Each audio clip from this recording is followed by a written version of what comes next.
All right, well, good evening from the That's Racing podcast, our new headquarters here at Mac Civil. If you haven't figured it out, it's a new stage for us, and Mac, thanks for putting it on and giving us an opportunity to host these podcasts here. You're more than welcome, guys. Thanks, buddy. Welcome. So everyone, welcome to episode 3. I'd obviously like to start off by thanking both Paul and Zoran for joining us today. Thanks for the invite, guys. Thank you. Thanks for coming. Thanks for coming. For those of you that don't know, Paul and Zoran are diehard 2JZ fans. They're also V8 Pro Mod Slammer lovers, and their dedication to racing in general is evident through the achievements both on and off the track.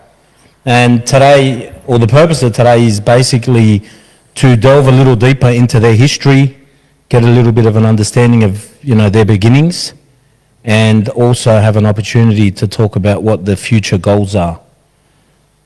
Before we go on, I'd like to congratulate the both of you for your recent achievements. Paul, Well done, boys. Well done, guys. a world record on the weekend, and Zoc, I think PB in the... Yeah, PB twice. PB in the old girl. In the old girl. Yeah. So the world record would have been the quickest automatic. Yeah, quickest 3-speed converter car, yeah, so. That's it. Okay. World record, I don't know. Record's a record. Micro records. That's more of an Australian record. Look, honestly, I don't really care about the record deal. It's just Whichever way you look at it, 585 at how many miles an hour? 252.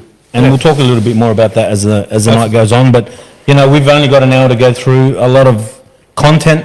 So I think we'll start off by speaking to Zoc, and Zoc telling us a little bit about his history, where he started off. So my memory of you racing originally was the HQ. That's correct. Is that right? Yep. Do you want to tell us a little bit about that car and the history of that car? Yep, two-door HQ Monaro, big block Chev on the nitrous. On the nitrous? On the nitrous back in the day. Used to run 860s, PB. It's cute. Then, Cute. what have you ran? 80? Close. And then after that, we acquired the BMW back in 2009 with a good friend of mine. Mm-hmm. Put a 2J in it. We'll talk about the BMW. Okay. So about this HQ. Yep. So it started life off as a nitrous car. Yeah, big block Chev, nitrous car. My memory of it was basically when it was racing at Workshop Wars, and I think at the time it was a Twin turbo. Yeah, it became twin turbo from... big block twin turbo. Yeah, big block twin turbo, and I think it PB'd with a 7.6. So what that setup there, what did that have? Was it a fuel tech? Was it a different computer? What type of turbos? Gearbox? So it's a FT600 ECU. Yep. Turbo 400 gearbox. Yep. Big block Chev with 76mm turbos on E85. So that car now is stripped, I believe. But it's actually getting put back together as we speak, and it should be out for Mayhem, hopefully. Good stuff. What package you putting in it, Zoc? Big box Chev again. Bigger turbos, and on methanol this time. Nice. Going down memory lane, we have a video to share. Yep. Let's see if we can bring it up. Are we able to bring it up, guys, in the background? Well, was that the Well, video? I think before we bring up the video, we have to talk a little bit about the controversy, and I think everybody, including Zoc, might know where we're going with this. But What's the controversy? Let's bring up the video and then we'll talk about the controversy. Is that when the Rotary beat it? well, there was an event that used to be called Workshop Wars that Pull the arms, Zoc. we all used to go and race at, and Workshop Wars was hosted by Sydney Dragway, and at the time it was the fastest workshops would go attend to race each other. And speaking of this controversy, I think Ram touched on a video. We're about to. But it was a wonderful night. It was a good night of racing. It ended fantastic. All I can say. Well, how did it end? Can you explain to us? Well, we're bringing up the video, so we're just waiting for the video to I load. think we've got some Okay. technical difficulties, so maybe just keep going on about... Just before we talk about the video, Yeah. I remember at Workshop Wars, I had Pack 275, you had the HQ, we raced the first round, you beat me. Yep. The second round we raced, and I think that's had a lot to do with who won because of based on points. Again, that's my interpretation of it, but your crew forgot to turn your bottle on. Yeah, the bottle was... I didn't forget, the bottle got emptied somehow when they're moving to the You're just start being line. nice to them. No, I think they forgot to tell you It's that. all right, bro. It's been a couple of years. Just You can throw them under the bus now, mate. It Who don't was matter. it? Who was it? Was it no, Nick it's Grudge? fine. It was fine. It was just- Nick, it's your fault. it was empty when I got to the start line, so it was a bit too late. Yeah, because I remember thinking, I've got no chance, mate. Like, I think you were running mid-sevens in the car. 760. Yeah, 760s was And, yeah, it was awesome. So are we able to show this video? Or? No, we can't actually Nah. show that video. That's all right. Excellent. So now that we can't show the video, Rami, do you want to maybe tell us a little bit about what the video was going to show? Or? So the video was, how can I say it? It was at the end of Mayhem, not Mayhem. It was Workshop at the end Wars. of Workshop Wars, Yeah. and it was when the points were getting read out, and we won. Well, Pack Performance won on a points difference of 1, believe it or not. And it came down to I remember that. how Workshop Wars rules was established, like how it was made. So it had to do with how long your burnout was, driving to the car there, if one car broke down. So what happened on the night, a car broke down, another car came in, and you lost points. So it was on a points thing. Can I just interrupt you there? So we went into the last round. Gas Racing was so far in front, they decided to Here we go. No, it's honest truth.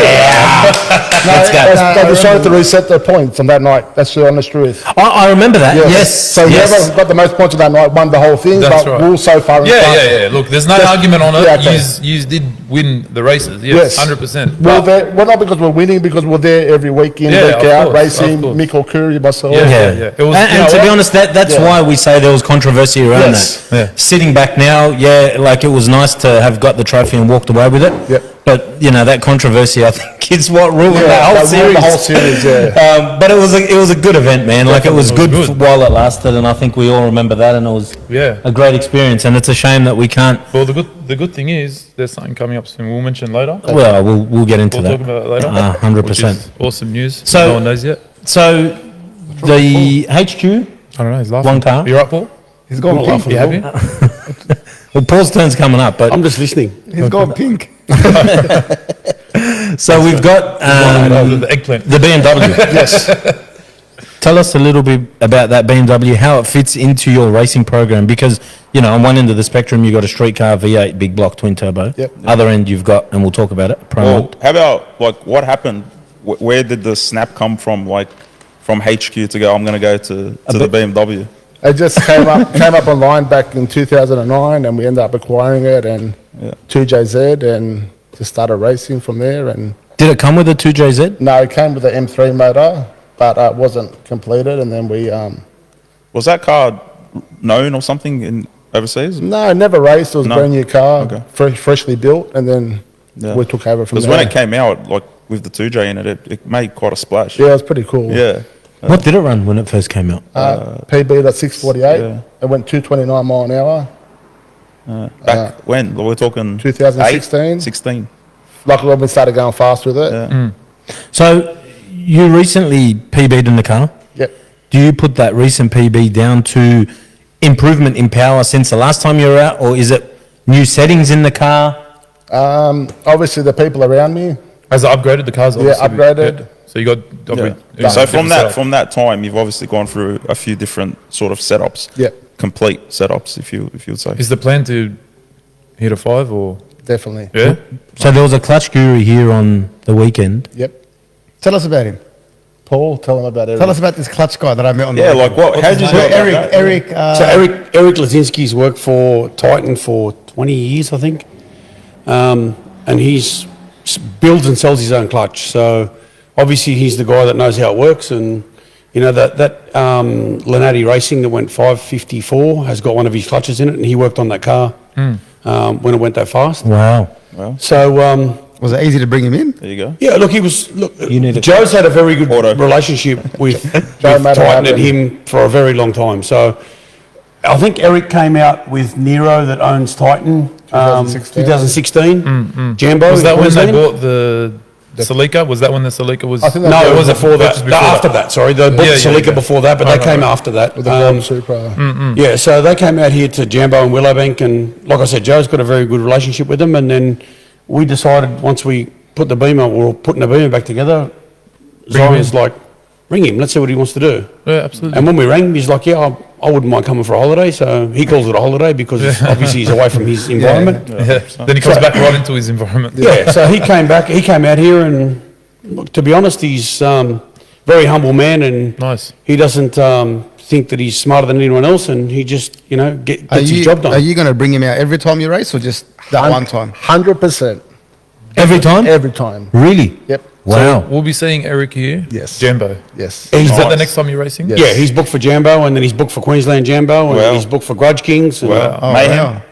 wow. a radial event, so we don't know what we're going to do there. Exciting. Well, Mayhem will bring the HQ out. He gets radial cars working with the clutch. He does that orange Supra, the Titan one. So Yeah. was he here just to do a specific task, or was he just He's the clutch guy. Just just the clutch? Just That's the it. clutch. Because he's known to also build engines and He is the Everything. Titan engine builder, Yeah. but obviously that's a gas racing engine that's in that car. Yeah, Joe and Paul tuned it up before he got here. But he's got a bit of know-how around the 2Js. Oh, 100%. because- He's- especially if he's worked on the Natty car. That is He's the a guru. quickest He is a 2J, guru. you know what I mean? So And So- so we put the car on the dyno, I don't know, a week before we No, tested. it's the Sunday before. So just so you know, that BMW 7 days before we dynoed it was a bare roller. Yeah, yeah. I mean, not one wire in it. well, It was a bare roller. Like the So midnight oil. we worked till 1 a.m. every night for 7 days straight. There's obviously a whole crew of us that worked at gas to get the car going. Who are they? Just so we can thank them. Obviously, Joe and Dave and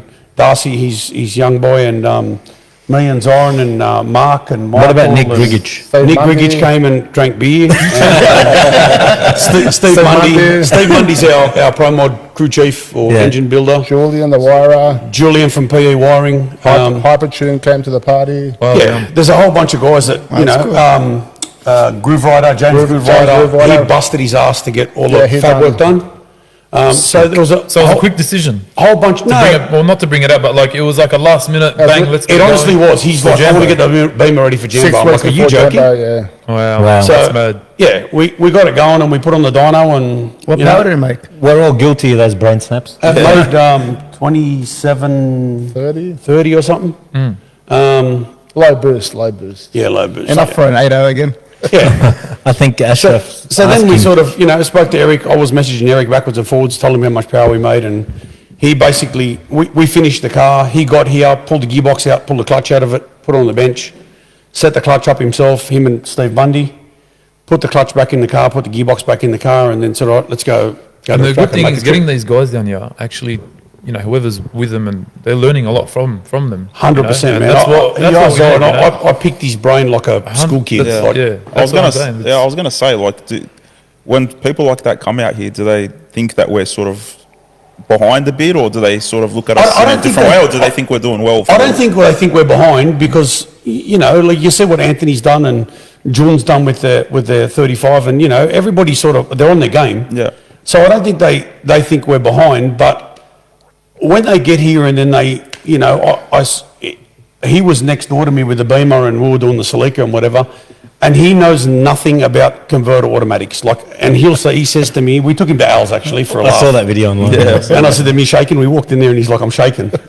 And he's like, "I'll be dead before I work out how one of these automatic transmissions work," because he knows how a clutch works. So, he wants to stay in his own lane and he's happy doing what he's doing. And he's good at it. And he's good at it. So, when he comes out here and he sees what we're doing with the auto, he's like, "You know what, man, that's pretty impressive that they repeat Yeah. without spending too much time on clutches and all the rest of it." So, look, I don't think he thinks we're backwards, but I think it's outside the square that they live in, is putting a converter behind a 6-cylinder. Yeah. They're like, man, they rob power. And he's right, they do rob power. But if you're talking about repeatability, Yeah. we don't have a clutch guy here with us every day. Yeah. Understand, but you talk about robbing power. You look at what Steve Petty did with Jose's car. That's made more power than any car that's been on Yes, 2J it on the has. dyno? Yeah. And that's through a converter with a quick drive. Yeah. So that's made 3,000-ish, I think. 2970. 2,900, yeah. Wow. So, It's yeah. sort of like split down the middle, I feel like now in the States where, But I think they're actually picking up on what we've done. Yeah. And I'm not saying that we've done it better than them. Yeah. But I think that they've sort of looked outside the square and gone, these Aussies can That's make a what I converter meant. work. Yeah, yeah. So let's make our life easier is what I'm getting at. 100%, yeah. Well, I mean, there's things that in Australia that we've exceeded on and we've done well. The billet motors and what have you. Yeah. That over there they use, like our products and stuff like that. Yeah, yeah. So Well, there's it no works in denying. both- it You've works got, both you've got ways. Hypertune, you've got Motec, you've got Turbo Smart, Haltech. you've got Haltech, you've got Yeah. a lot of the world's So best that's what I'm saying. brands. A lot of best brands are Australian and New Zealand. Aussie made. Yeah. Proud Aussies. Well, Eric, Well done, thanks for your visit down under. Yeah. We'll see you soon. We hope see to you see down you down under more Yeah, often. maybe we should put him on the pod when Yeah. he comes down for Jambo. Yeah, he's got to come out and help these clutch guys because I'll tell you what, the converter boys here in Australia, as we've just said, have got their shit sorted. And Anthony in particular, he's been 585 in the Don and 582. 582 in the Don, and I think Rob in the Zeus has been 585. So 584. 84 mile per hour. 584. So well, I'm They're glad moving. I've got Ashraf there correcting me. Thanks, Bob. But yeah, like it's cool to see that, and we're hoping that in time more people from America would come and help these crews out and help us develop our programs and improve. Yeah. Well, That's the aim. One last thing about the Beamer. I think that, we should have a grudge with VL God at Jambo. Has it ever happened before? Has that ever happened? They grudgy? Anthony, just so you know, I didn't mention Have it, you mate. ever raced each other? Yo, Chloe. Have you guys raced each other before? I'm happy to race anyone. But have you raced Have you this? Have you raced before? Anthony? I don't know. Have we raced before? Has the VL and the Beamer ever lined up? Have we raced before? How has that not I don't think happened? you have. I don't think we have. No? Listen, let's put I a think- $5,000 bet on it. Look, Yeah, I've that's- spoken to Anthony about this. I think he's happy to do it, but right now he's got a lot of commitments outside of his own car with shop cars and Maybe in particular Queensland- Murray, who's got Queensland 17 cars for him to work on. Thanks, Murad. At the end of the 17 day, cars. when I get to the start line, I'm racing the track, so I don't care who's next to me. Okay, all right. Well, Queensland Jumbo, I reckon. Queensland Jumbo, $5,000 race. No, well, Queensland, they won't be here. They'll be in America. No, he'll be here. The car won't be here. We're done. We're not talking about the dog. Well, I'm saying, he maybe. won't be here. That's up for It looks discussion, and I think the next podcast we're going to reveal whether that's happening. But you're down for it? I'm down for it. Okay. All right. So we're not, hold on, we're not Look, up down for Anthony, it. I know you're online. I know you're watching. You're going to accept this challenge. It's $5,000. I think we should make this a Where's the thing. $5,000 come from, mate? Yeah, call outs. Call out. Not where it comes from, but It's sponsored from Street 20. Where else? Like, Straight 20 needs to sponsor. Money goes to charity. Money goes to charity? Yeah, that's a mad Even one. better. He's perfect. there you Do you go. reckon Anthony will agree with that one? Okay. Yes. Yeah, 100%. Yeah, He's good lad. He's humble. well, I'm donating the first $1,000 out of that five. Ashraf. Ashraf 1,000, Rami 1,000, Mac 1,000. We need one more. No, the other $4,000 from Ashraf. Yeah, all right, but it's got to be a best 2 out of 3 race then. Oh, here we go. So now that we got the HQ and the BMW out of the way, we're now going to talk about my favourite field, the Pro Mods. Tell me a little bit about the red Mustang. I mean, I see it as it's definitely not the prettiest car in the field, but it's sure as hell the most consistent, man. Yeah, And you're kicking ass with it, And I think I'd like you to just tell us a little bit about that program, the car, how you set it up, who looks after it. Yeah. Run us through it, Zoc. Like, what do you got in it? Like, tell us LS1. So it's obviously a Ford Mustang, 491 BAE Hemi, twin turbo, 98mm turbos on it, turbo 400 2-speed. Yeah. Paul, Joe, Steve Mundy look after the whole program. Fuel Tech, obviously. Fuel Tech 600, yeah, FT 600. It just does laps. Very happy with it. What's the fastest it's been?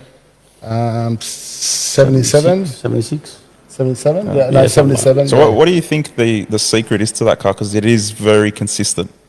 Like, I know, obviously, it comes down to the driving, and we all know that you're a good driver, but Thank the you. car itself as well, is consistent. Well, once the crew knows the car. Yeah, I but the mean, car obviously works time and time again in all different environments, different tracks, and everything. So, Yeah. what do you think it is? So it's the people obviously behind the car, Yeah. the crew, amazing job, repeats. And as a driver, when you know you got the right people behind you, it makes your life Yeah. so much. And I think that's the biggest thing, yeah. Yeah. Like, to be honest, Crew's as the a biggest thing, racer and absolutely. a Yeah. tuner, I have full confidence in him. He has full confidence in us. Yeah, And really, Andrew knows the deal. It's hard to beat, man.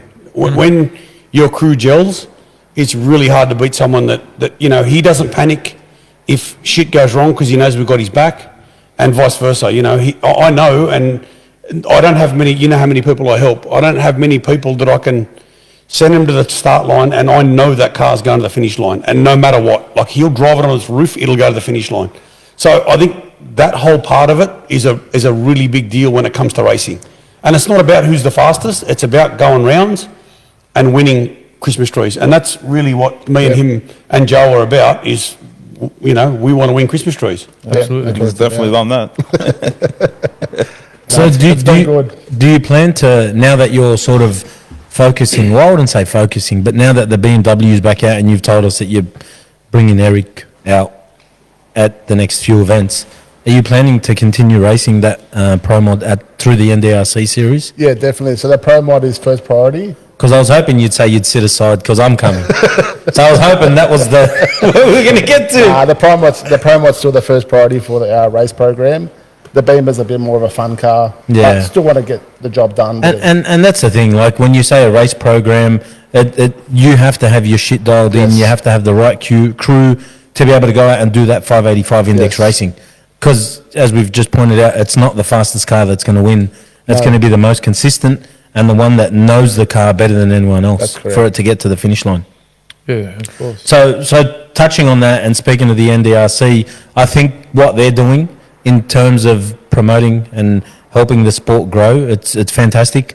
The whole east and west side sort of combining forces somewhat. It's not obviously, from what I understood, the Pro Mod guys can't or aren't racing on the east side. They're limited to the west side. So that's Sydney, Other way Brisbane. around, yeah. Other way around, yeah. The east side is... So the East Coast, we're all here. Oh, sorry, this year.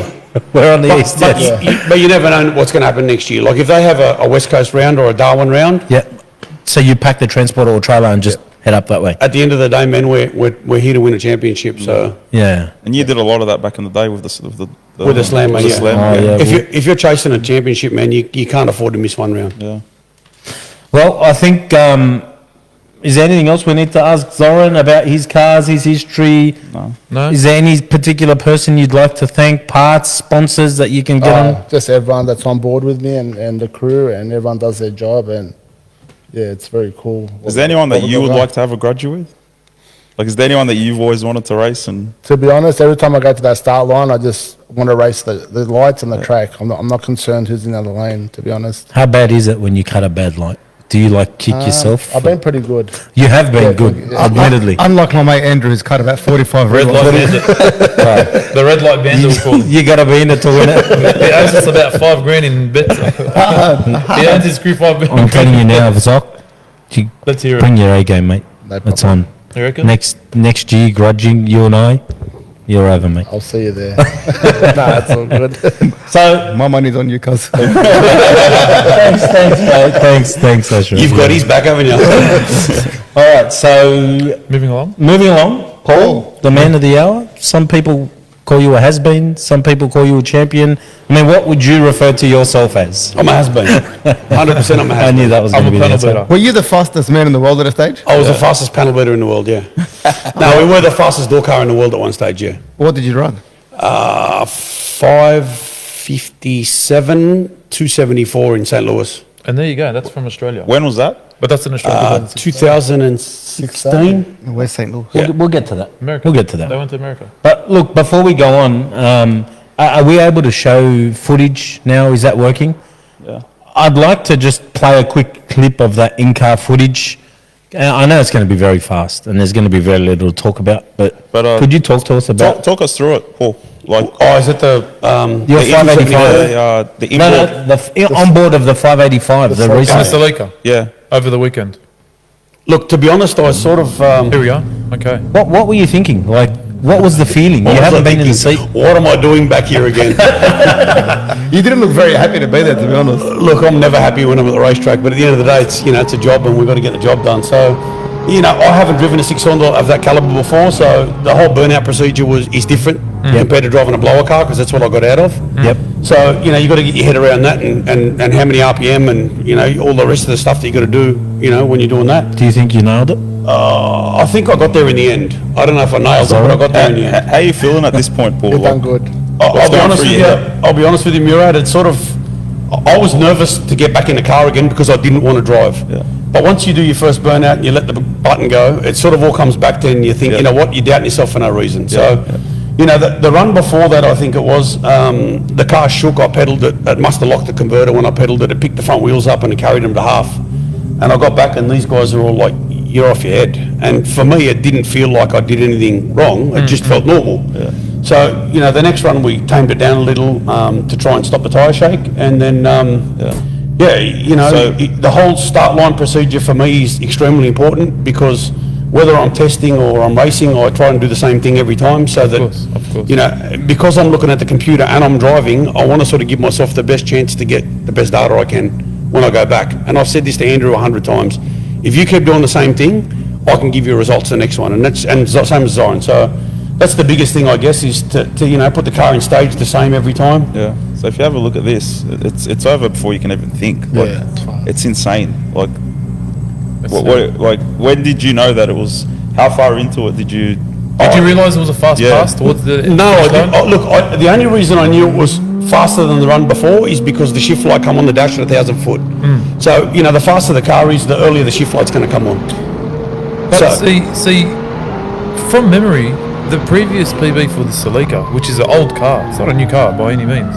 Was 597 That's a big jump. 242. Yeah, that's what I'm saying. Like, it's a massive jump. 597. But look, to be honest with you, 585. the biggest thing about that car and the whole gas racing deal with Joe and Jackie and everybody is that we were busy focused on customers' cars. And For a long time. Either Joe was driving or Zoran was driving, and that car just went rounds. You know what I mean? It went 6-0 every round, 6-1, 6-0. And from memory, I think it won, you know, the last couple of Jambos because it's consistent. That's It's right. Not because it's fast, it's Yeah, just consistent. yeah. Well, So, you know, Joe decided that, you know, we had a bit of a chat between all of us, and I said to him, you know what, let's have a go with this thing and see if we can, you know, turn it up and make some power and see if we can make it fast. And then Zoran was driving that and then decided that he wants to get the Beamer out. So that means Zoran's out of the driver's seat. And you know what, I've got to take my hat off to Joe because it's not easy for you to give your car to somebody else to drive, especially when you can drive especially and a car Joe can like drive. that. Yeah. Like Joe will drive that thing off the wall, and he can drive. He's actually a really good driver. So for him to sort of, you know, say, I'm 100 pounds lighter than Zoran, I'm probably 85 pounds lighter than Joe, it makes sense to put me in the car. Of course. And it wasn't that easy because I have so many other cars to look after. Yeah. It's sort of, you know, it takes a bit of time away from everyone else. And so Joe's like, you know what? I'll look after the rest of the guys like Mikel Curie and Ahan and all those other guys. You concentrate on the Celica and the BMW and driving, and obviously he helps me with what I'm doing. So I said, all right, let's do it. So that's how that whole deal came about. So run us through that car and give us a bit of. So it's a history on that, 2004 Rick I Jones. heard it was a 2018 Bickle twin frame rail. All the Very, buttons are missing. very close. So it's a 2004 RJ Pro stock car that was built to go 7.0. And that's single frame rail. So that's the biggest thing is that car was legit built to go 7.0 with a big block in it, naturally aspirated. And, you know, over time, and it's taken a lot of time to make that car as fast as it is. And like I said, you know, Joe developed his engine program over years and years and years. And then we've got to where we are today, and we've just sort of got to make the car, what we've got, work. And no, we don't have a twin frame rail car. It's not light. It's not the best of the best, but we just sort of work around it and power manage and do chassis changes and stuff like that to make it work. So now that you're driving it, are there plans to improve that car? I'm going to be honest with you. After we dynoed it and it made another 250 horsepower more than we've ever made, Joe was pretty confident the car would go 250. And I said to him, I don't reckon it will, eh? Like I went 242. That's a big deal to go 250. And he's like, trust me, it'll go 250. So when we went out and I think the run before it went 591, 247. And then the next run it went 85 at 252. I was shocked. He said, I told you. And he did. He's like, I told you. And even Zoran said, I told you to go 250. And I'm like, fuck, man, I didn't think it would, eh? What do I think it can do? Honestly, I'm at a point now where I want to go race. Like, I'm a racer. As much as I love the ET deal, I'm a racer. I've come from, you know, Pro Mod, Door Slammer, all the rest of it. So I want to go to Jambo and I want to race at Factory Jambo. Extreme? Yeah, so turn Yeah, it down a factory bit. extreme. So, you know, if it means that I've got to race the guy in the next lane, it is what it is, because the ET's not really No, of where course. it's at the end of the day. It's not always the fastest car that qualifies that wins. And Andrew's just come back from the US, you know that. Mark Mickey top qualified and he absolutely pumped everyone. He was out in the semis. And he should have won, but he was out. and that's again that's racing. racing. You know what I mean? So, There's All a right, saying. so- There's a saying. Yeah, go on.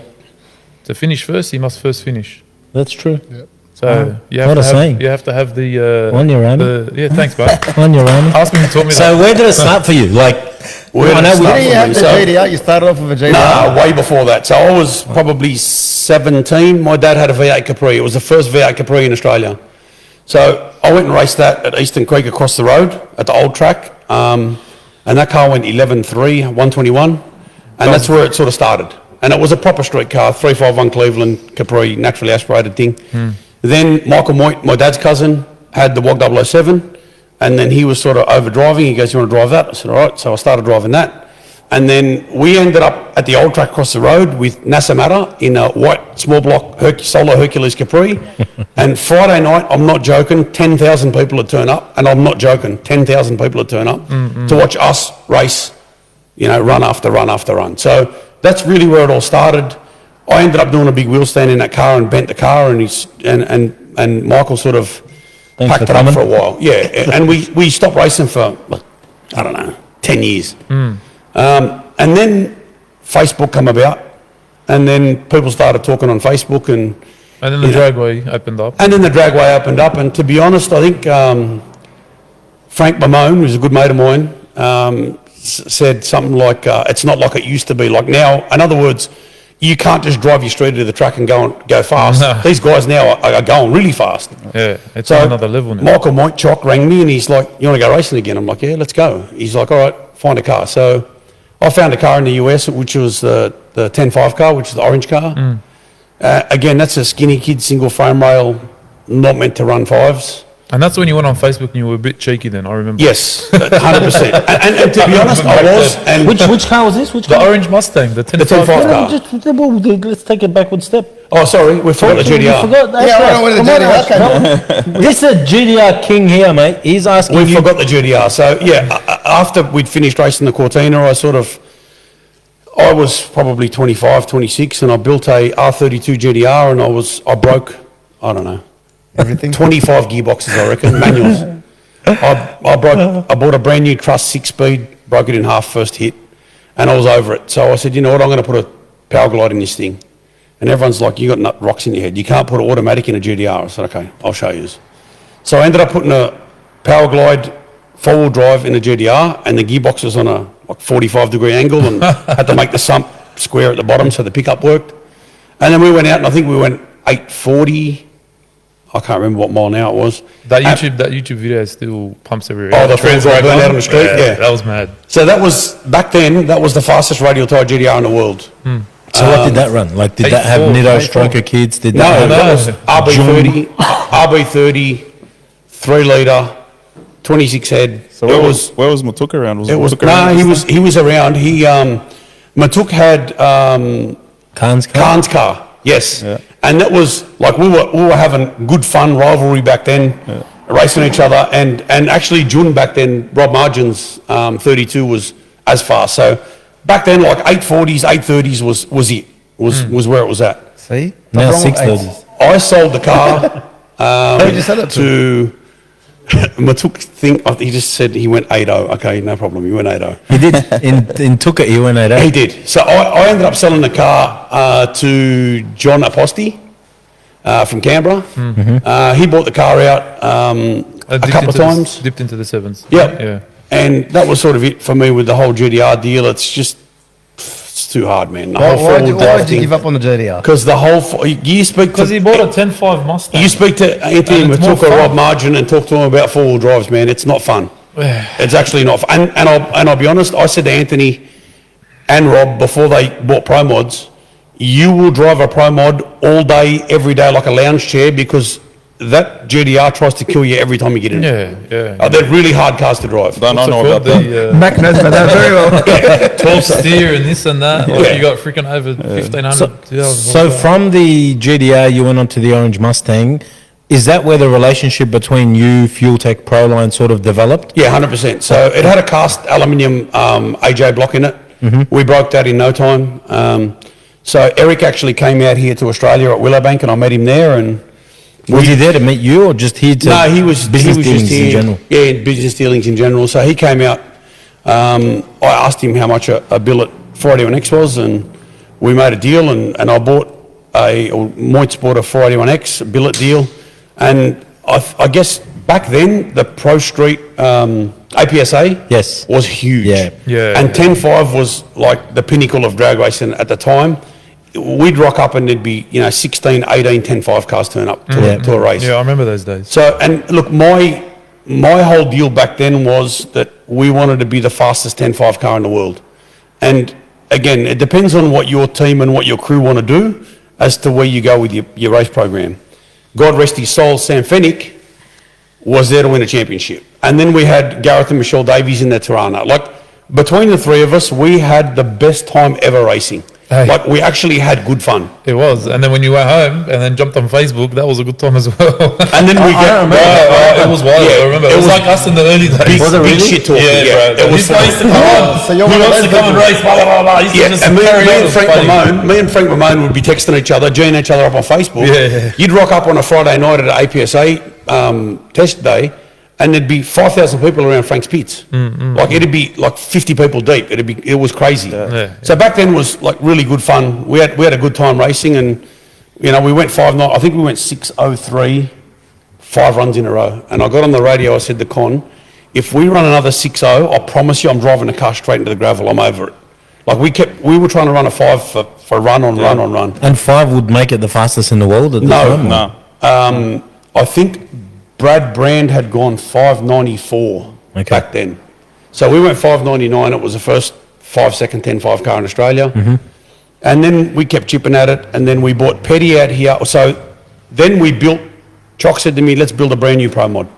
So we built a Tim McCamus, the black car That's a black car that Greg owns now? Greg owns now, yeah. Yep. So we built that in the US. We went over there and we tested over there and we raced over there. I raced the PDRA. I raced the Streetcar Super Nationals. I raced in Vegas. Like, we had a ball there. That was when we ran the world record for the fastest door car in the world. Would you do it again? If you had the opportunity? 100%. Do the whole America thing? I heard that the whole reason they got into that slammer was a challenge. Someone Yeah, challenged that's what I Chock. heard. So we were racing in Vegas at the time. Yeah. And So you owned the, sorry, just No. quickly, just so the audience or the viewers know, at the time you still owned the Mustang? yes, both cars. Okay, all right. So the orange car was here. Yep. Actually, I crashed the orange car here, no shoots, and went into the tyre wall and broke my foot and jumped on a plane the next day and went to the US to go race the black car. The new car? Yes. Yep. So then we were at Vegas, actually. It was a little while after that, and a door slammer racer from here was there. And Chock was sitting in the stands, and he said, you know what, he's good at what you do, but I'd love to see he's come racing. He's going to make it 60 feet. Yeah. So I get back from a run, and Chock goes to me, build a foot slammer. I want to build a Who slammer. was the door slammer racer from here? Morris Fabietti. So then, Thanks, Morris.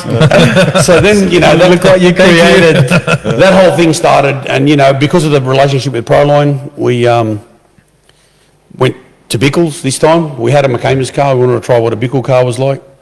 So Eric organised to build the Mustang, the new car, and that got built. And I didn't test that there. We bought that straight here. That car, you are the only ones to do it back to back, right?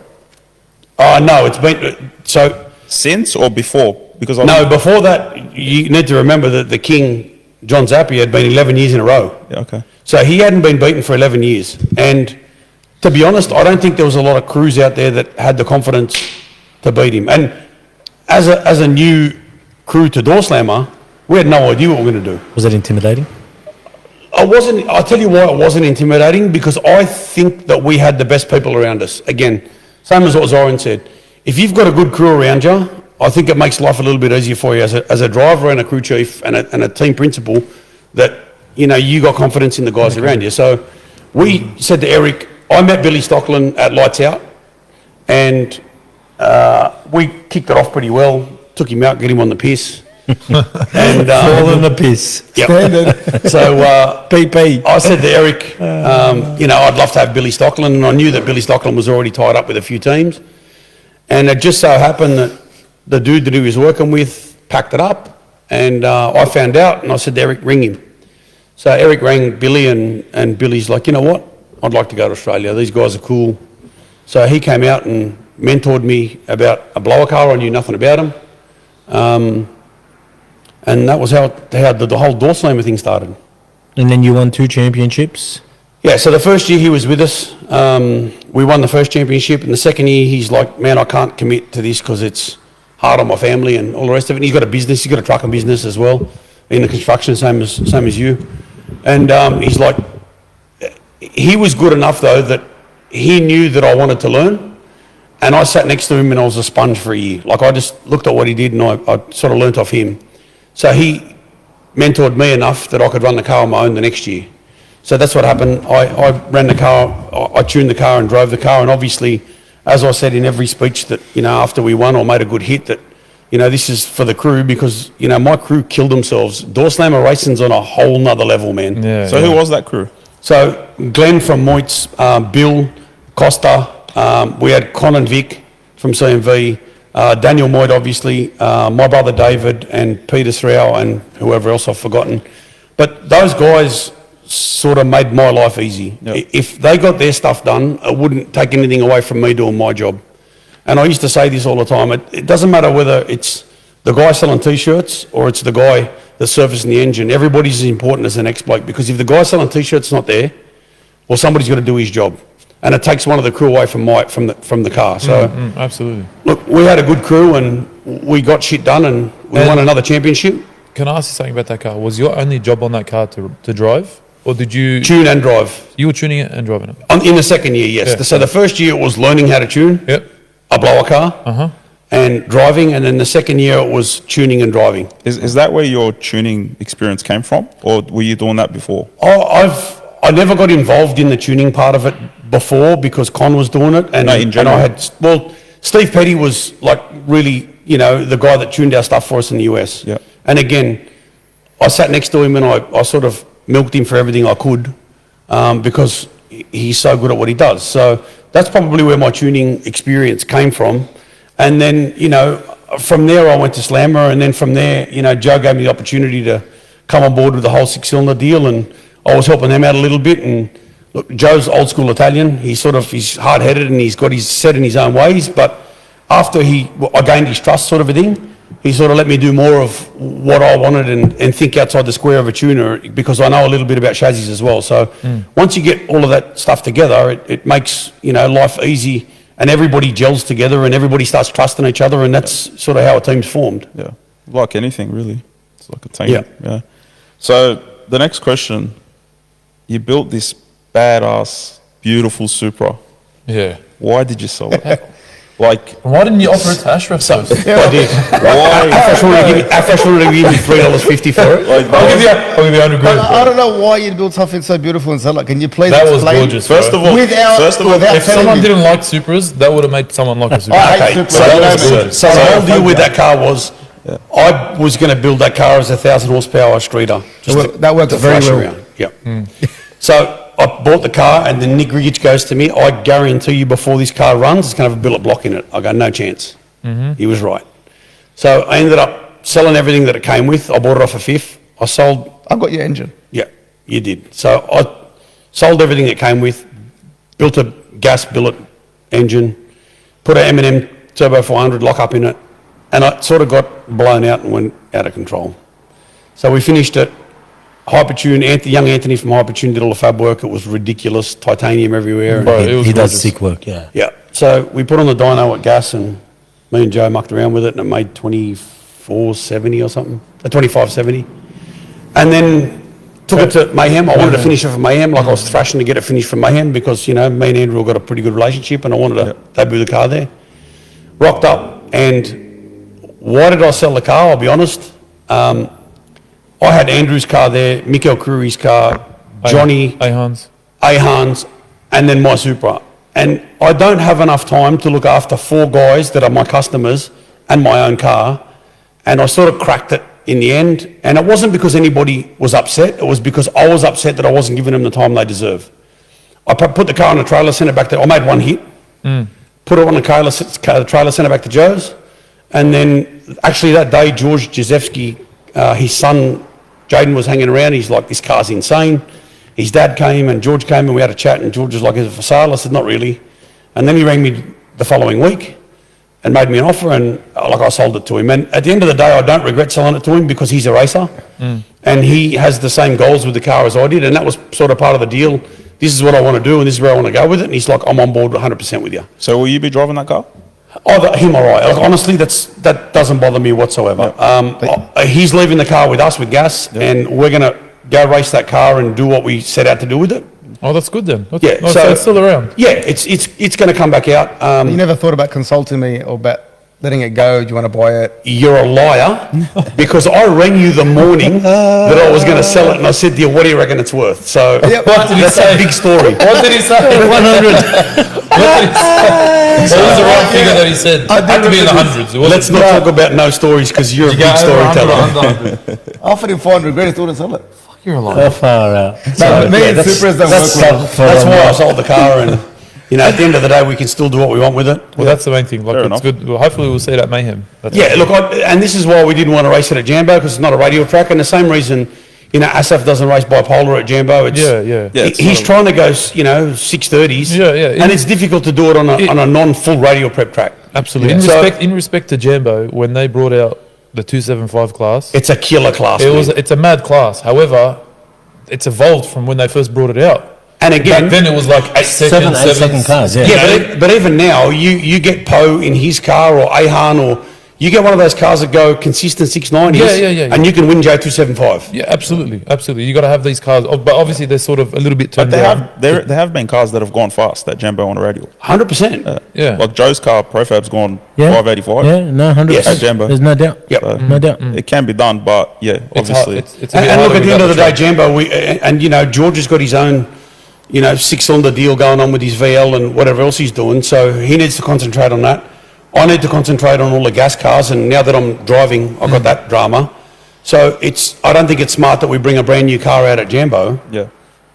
when we can just bring it out on a Street 20 test day and There's a test day next week. relax. We're trying to get everything else sorted. There's one the week after as well. 2. I've already entered the selector, so. We'll talk about those, but look, I'm mindful of the time. Yep. So what I'd like to we've touched on records, we've touched on private track hires. I think Rami had There's a something bit of to a ask. there's a bit of a controversial video floating around Facebook at the moment. This guy's all about controversy, man. Well, this show's called This That's show is Racing Controversy, not the podcast. So we're going to bring up a The video. biggest controversy, in my Bring up the video, opinion, please. is that Call Help is a race car. Drop it, my man. It's not. My It is not. man. One I love second. this bloke. Watch him. Love him. We got Donald Lung. Here my man. Here recently. Oh, hold on. It's a Promod record, and it's our buddies, our buddies from PLR over there. Who's this guy? Love them to death. This is Donald Lung, guys. Who's Donald Lung? Radio racing or anything. Oh, yeah, okay. well, this is. All right, listen. Here's the deal. I know where you're going with this. Yes. This I agree with you. This deal where you look and you find 50-degree weather, minus 600 feet of air, a private track rental, fly in the freaking videographer, fly in the private driver, and then go out there and run around and then go, we just set the world pro mod record? No, that's not happening. Radio record? No, that's not happening, okay? I don't know when on earth that anybody came up and thought that it was okay to claim records when there was no kind of race at all. Nothing. Marshall. No kind of race whatsoever. No qualifying. We're just no qualifying, no weighing, no stipulations. All of a sudden, we break all the world records, okay? Listen to me. If you're in a test session, I don't give a shit who you are. That ain't no record, okay? Just mark it down, and Kyle Chris can film that bitch 150 different ways, post up there a million different things like he did last year with the Pro 275 record. It wasn't even close, but once the media says it, that's the golden law, the golden rule, that's the record. Well, let me promise you, that ain't no record. None of those are records. Hey, Unless only two of you No. and you're yelling and Listen to screaming. me. You need to- There's no records being ran All in right. a private test session Donald. with All no right, kind Donald, of stop. Still going. Stop, scales, Donald. no kind of Donald, stop. no kind You can't stop that guy. No kind of anything. I don't want to stop We're him, just but I'm gonna just go gonna out do it. there. You want to stop Donald? So All right, so Thoughts. Let me- we want to go around the room I and think- ask people their thoughts. There may be people that have the same thoughts. let's establish what this guy's said. He's saying, Donald, with all due respect, you don't know me, I don't know you, but I love him. Australia. I love him. He looked after Anyhow, me. so he's saying that if you go to a private track hire and you race your car, no matter what car it is, and you run a time that is quicker than any other time with that same car, or if everyone's PB. chasing, let's say you're chasing a radial record, it's not counted unless it's at a racetrack. And unless you're... At an event. At an event. Yeah. Sorry. Okay. At a race event. Zoc, what's your thoughts? I don't agree. Why? Because the ET, you're at a racetrack, you put the same effort in as you would as an event, And you ran the number. Yep. Thank you. Paul? I've got a little bit more to say about this. So at the Fire end of away. the day, their deal is different to ours. So they have classes. Firstly, his radial event has 350 qualifiers. So you got 4 days of qualifying. So you've worked up to whatever you're going to do. And I understand what he's saying, but the racetrack's no shorter when you're testing or when you've got a private track hire or whatever else. And he just nailed the PLR guys, but I really feel like that he was pointing at the XRP guys, which was Todd Moyer's car. Because that car went 514 at 272 mile an hour on a private track hire at Bradenton or whatever it was. At the end of the day, anyone else can do it. it doesn't matter whether it's a private track hire or whatever it is. Now, if you're racing Slammer, it's not a national record unless it's at a national meeting. So I get it. I don't agree on that. Well, that's the rules. but hang on. We're talking about, we took Andrew's car out there and went 354 With a 0, yep. with a 0 at a Street 20 event. But there's no rules. The rules are that we have radials. That's it. The door slammer guys do have rules. So you have to weigh 2,700 pounds. You're only allowed 108% overdrive. So that's why I think that is important that those records are set at national events. Because there's no one to police him at a private track. Well, if that's the class... But if it's an outlaw record Yes. and you're going for the fastest six-cylinder or you're going for the fastest radial car or you're going for the fastest door car period, Yep. That's my point. You cares? don't have to police That's anything. my point. Yeah. If it's door slammer, yeah, that makes sense because there's rules of being a door slammer and someone has to come and check these rules. 100%. that's the biggest But thing. if it's and a I guess- radial rule or... and that's if where it's a- Donald says that he feels that if he had no rules with a radial car because he's diehard radial, he thinks a radial car's fast, and I agree with him. It's faster than a slick car. He thinks that he could obliterate the half track record for slicks if there was no rules. Let's him do it. Absolutely. Well, they've got that race for the record, hopefully at the end of the year, and they're going to be able to put a show on and show us what they're capable of. What's your... My thoughts? Yeah. I picked that apart, right? And my view was that he was having a dig at the PLR boys, which we've already established. Does he not? Does he not have a good relationship with them? Loves Or them. is it just? Loves or is it just them. a Loves little- them. Loves them, but So they it's a just... good- He's a very controversial man. Yeah, I love his videos. So At the end of the day, he's a promoter. So to answer your question, Rami, when I heard him say that, the first thing come to mind was flying Jose Gonzalez in to race Mark Mickey's car to go the 5:35 that they ran, and then claim the world record. That was before they went the 5:14. But the air, he made a comment about the air being minus 600 feet and 50 degrees. I remember looking at it. The air was over 2,000 feet. at Bradenton. 2,400 feet. And the temperature wasn't that cool as well. So, I mean, to some extent, I agree on the point that if there's rules around that class, you can't call it a record. But they're not looking for a rule on a record in the But class. if it's They're an looking for outlaw, if it's an outlaw deal and you're going full blown, do what you want as long as the door car. That's it. You can do it. If that's the I don't record have you're an issue with chasing, that. that's the record you're chasing. If you're chasing a door radial record, then that's it. That's the record you're chasing. Who cares? What's your Yeah, no, thoughts? I agree. Ashraf? I agree. I agree with Zoran. If it happens at a racetrack, you're there, you PB, it's a record. Plain and simple. Nothing's changed. Anything for sale? Well, you... There's a few for sale. Whatever you need, let me know. Murad, thoughts? Yeah, I agree. Look, I feel like they've got their own rules or they've got their own ways of doing things. You know, it's different for us here. Yeah. But at the end of the day, if we were to have that mentality, there would be hundreds of records that we would have to scrap, and they wouldn't be, they wouldn't 100%. hold. And you know, 100%. we've broken a lot of records over the years. We've broken and no one one's of them ever, tonight. no one's ever popped up about it, and no one's ever said anything. It's just come to light of recent. But if you look at different sports, and you can't compare the two, but Olympic records can be reset at other championships. Yeah. So it doesn't mean you have It's to. not a, but that's called an Olympic. I get it. Yeah. But he's saying that it has to be done at certain events, which are like. Well, then you can know. call it the event. Look, at the end of the day, it creates rivalry This record. that amongst record. all of us anyway. So, you know, if you go out and you go 660 in a VL and the next guy goes 650, it doesn't matter. You guys, that's your deal and that's what you're trying to do. And it's the same with us with the radial car. That's right. You know, and people started saying, oh, but the Street 20 track, bring your shit. That's right, bro. Bring your shit to the Street 20 That's it. It's and open, come and race it. The racetrack is there and open for anyone. If anyone It's a different else story if you've got the gates closed and nobody can see what you're doing and it might be bullshit. and we put extra load of glue on it. But yeah, well, you know what? I've got my own theory on that. But, you know, at the end of the day, if everybody's allowed there and there's 20, 30 cars allowed to enter, who cares? That's right. That's it. That's Yeah, the right. racetrack Well, that's is my videos that's and my stuff opinion like is the that, same yeah, as that. So 100%. the racetrack's there for anyone. There's to no go funny business going on have with a the hit. timing system. No, well, we sometimes I wish there was, but unfortunately it isn't. So Yeah, I've so- tried bribing them, but it won't work.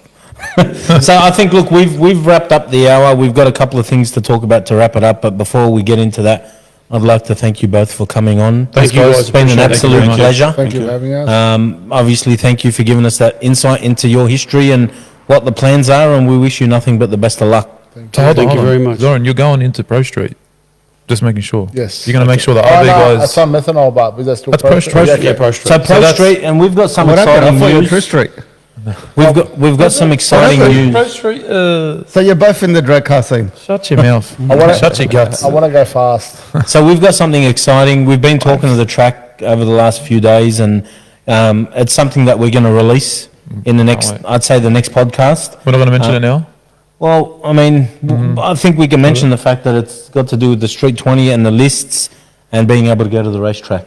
That's We'll keep it for the normally next happens. podcast. I think we'll keep it. We on got that. some big news, like massive, and I can't wait Say to. it now. No. No, we've got to keep on. You got to stake. You got Few to things sizzle the banging. steak. You know what I You mean? just want to know what it is because you don't know what it is. I'm not going to tell you.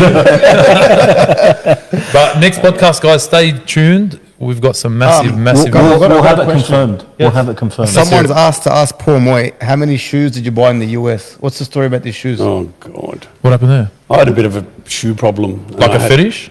No, I had just like 60 pairs of Nikes. So it every was a time I'd fetish? go there, I'd come back with a suitcase full of Nikes. So, yeah. What were they? Like I'd go- MXs or MX1s, 90s? What were they? Or just anything? depends. Best Anything. footlockers ever. Like Jordans? It's exactly it. We'd go do laps of shopping centres and they'd be like, man, we've done with this shopping centre. I'm like, I need more shoes. So, yeah, That's America. that's what that was about. So, guys, it's an opportunity now. We've got the two heavyweights. If you've got any questions that you'd like to ask, anything, On information in Facebook, yep. particular, ask us some questions. Anyone on fire live away. have questions? We'll ask the guys, and then we'll wrap it up with a few housekeeping issues or matters, I should say. So, going through the questions, we've I got. won't ask. Don't ask. No, go on. Let's have a look. No, come on. That's right. I'll ask, Ashraf, what's the fastest you've been at the drag strip? 80. 80. 80. 80. So we've got a question for Ashraf. What is the 80. destination wedding, Ashraf? Where is the destination wedding? What is your that? wedding? I don't know. Something about some wedding. He's Wow, there. man. Can you give us an answer? Yeah. You want to jab me about Core Help, you khara? Core Help is a drag car. And everyone agrees. Everyone on this live knows that Core Help is the most street-driven drag car. Yeah, eat a dick. That's facts. Anyway, so let's go with where else with some questions. Any cars for sale? Anyone got a car for sale? Who is buying lobsters? Paul Mouhayet. Who else? Who's on the So what Vega. happens there is, yeah. Eshe Vega? Yes, he's one of our gas customers, one of Yeah. our mates. Uh-huh. So, So why when don't we get somebody lobsters? when somebody PBs in gas, they're going to buy the whole crew lobster. They're going to take them out for dinner. All right. So, So this guy I'm lucky. owes us about fucking 50 lobsters. he owes us about 100. No, he Fucking takes us. dead. Come on, man. He's taking us to lobsters. Wait, Where's the Where's it taking lobsters? us to? It takes us to Jordan. Yeah, No, part of the so- crew, bro. He's lying. So Anyway. I don't think that. No, he's lying. well, Because me and Zoran both PB'd, we'll go Harvey's. Oh, Going halfies? We'll take Good, the there you go, we'll go Vega. Harvey's. They're going halfies. When and All right. where? When and where? None of your business. We're going. Okay, cool. we had Tim Tams at Matooks. All right. I know the answer to it, but I'll let you answer. Who owns the Mustang door car now? What's his name? Greg. So Greg Greg Sacarides owns the Mustang black door. one, and Yep. Jerry Serafoglu owns the silver, the orange one. Yeah, that's right. So apparently I'm racing in Jembo. George Haramis. Thanks, has got George. Ashraf in the racing seat. Thanks, George. He's giving In me the a Supra to race. All right. That'll be a disaster. Dallas has asked Zoc, when are you jumping in a rotor? I can answer that. Never. No, he's not a rotor guy. You can tell from here. Why don't you like rotaries? Power to weight, bro. Like, Yeah, I don't mashallah. Like, I don't think there's not enough talk. Not enough talk. Not enough talk. there's not enough talk for. But the 2J's got enough? Yeah, plenty. Plenty? Gets you up and running? Yep, definitely. Okay. When is Paul going to jump in a rotor? Paul will never jump in a rotor. These guys aren't Oh, rotor. you guys are full anti-rotor. Yeah. Look, you know what? It's about reliability, I guess. And They are reliable. They are. Stop, man. That's not- They're not as fast as a rotor. This. They're just not as This fast is as a why Nissan Tony car. Grudge tells me he's got 12 engines and That's him, stop. bro. He's Look, I think if you're pushing them to the limit, anything's unreliable. So tell That's me, right. any of us guys that are racers don't push shit to the limit. we that's do, right. but That's but it's racing. not. It's not reliable as well. Like, No, and look, the 2J thing's not, the whole six-cylinder thing, you guys know, if you don't hurt it, you're not pushing hard enough. 100%. And me and Anthony had this discussion before, you the know. same theory could apply to rotaries then. I get it, but I don't think that they're reliable enough to go racing at the level we race at. yes. That's my theory. Yeah, well, going 580s and 6.0s and 6.1s. There's none of them are, they're doing one pass at 6.0, one pass at 6.1. So that's and why we steer away from, and I'm not they're not taking there away yet. from- That's what I'm saying. They're not there But that's yet. why we steer away from it. And you know as well as I do, you can take it took us some time to get Andrew's Pro Charge Hemi happy. Of course. You know what I mean? You do But hurt shit. it's got the power to get there. That's what the rotors don't have at the moment. Like I've said Have before, they? But we ring the Hemi's neck the same way we ring the 2J's neck. Like it's not like because it's a different engine that Yeah. you're any easier on it. If anything, I reckon we ring the six Well, cylinders so, harder. just so that everybody at home understands, a door slammer probably makes 3,200 horsepower. A 2J and an RB is making 3,000. So we're making 500 horsepower per cylinder with a six-cylinder, which is actually more than a blown Hemi does. There you go. So you want to talk about a reliable Facts. six-cylinder that makes 3,000? It's You want non-existent. to talk about facts? Hold on, Pound hold for pound, the rotary cubic inch makes more power than a top fuel car. But there's just not enough cubic inch. Top fuel gets stripped every single run. All right. Cool. Hold on a Cool sec. story, bro. Here we go. Rotary, man. Yeah, cool story. No, we've got heaps of questions. Liam Baldwin has said, what's Paul's goals with the new car? What new car? The Celica. Oh, the Celica. It's not a new car, it's an old car, but 554. He wants to what's go your goals in terms of, 579. in To be terms of honest, time? at the end of the day, I don't know what it's going to run. Paul, I was stop lying. shocked that it went Stop 585. lying. I'm being honest, You're lying. but Let the guy answer, bro. I was shocked that it went 85 at 252, and I said that before. So, what are the goals with it? Look, I think we can make it a little bit faster earlier. It's not going to be any faster out the back because the gate's shut, and it is what it is. So, if we can, go 83, 82, Stop being humble, bro. 575. no, I honestly don't believe it'll do it. Yeah, I think so. According to what you and honest- Joe said, There we go. Honestly, I don't believe it'll do it. And look, like I said, Him and Joe said they're going 65, didn't they? him and Joe, no, they said we're going to go a 79 and fuck everyone up. That was their words. wow, No. you're a big shit talker, man. That's what I heard. That's from last week at the track. Oh, you know what? It's a race. Even though you're not gonna, I'm not saying it won't do it, but you're saying that it won't. But I'm not saying it won't. Look, between you, Matuk, and I didn't believe and it'd go 85. Rob so Margin. it's on. It's a race to the And I first didn't to think that 5/7. we were actually in that race. That's what I'm getting at. Well, now you. And now that we're there, it sort of pushes us. What about you, Paul? You want to grudge anyone? Well, you know what? I'm happy to race whoever wins out of Rob Margin and Anthony. Okay. There you go. got some.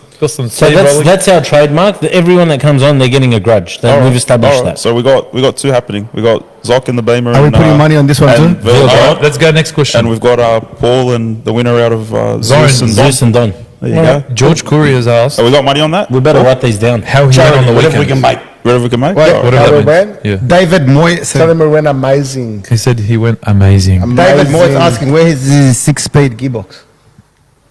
Don't know what he's talking about. Oh, that's the plus 6 speed that I told you I broke. It was Sam his. Nasser has called you out. Well, He wants to race you against the E55 Oh my with his God, Barra. Oh, the Barra. Yeah. please look at Put money Tony. down, bro. Please look at Tony Sam Nasser, Grigich. put money down. I don't know. he Tony blocked- he Grigich blocked me, wants so I to can't see race his you in comments. the Beamer in his whatever thing he is. Wait, In the RX-8. Yeah, I don't know. hold on. What do you reckon? Let's keep going down. No One problem. sec. One sec. Tony, you're called out, mate. $5 grand problem. race. No problem. Everything's $5 grand. Yeah. Jambo's going to be like fucking winning the lotto.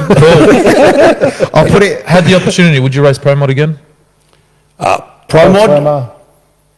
Pro mod probably not because I've got Andrew, I've got Zoran, I've got too many pro mod customers. Would I race Slammer again? 100%. Like Slammer for me was, the reason I loved it so much was because it's so competitive. Why don't you go slammers on? You should do slammer racing. I'll tell you why, because it costs you 3 times as much as pro mod racing. Like honestly, it's not fun to slammer race when it comes to spending money. It's not fun. Hard on the parts. It's very hard on parts. Next question. This is for you, Paul. Who's the best shoot packer? From Peter. Peter was my shoot packer in the US. Yep. Well, And I had he's full the best shoot confidence in packer. him. Yeah. All right, done. Next question. Let's go. Paul, would you give Top Fuel a go in the future? To be honest, I actually got fitted up in a Lamartina car a little while ago when I was racing Slammer. But again, because I'm committed everywhere else, you can't just jump in one of those cars and hope for the best, man. So would I give it a go? Me and Santo Jr. have spoken about it 1,000 times. And if I ever stop doing what I'm doing, yeah, I would. I'd go drive a fueler. Good stuff. Okay.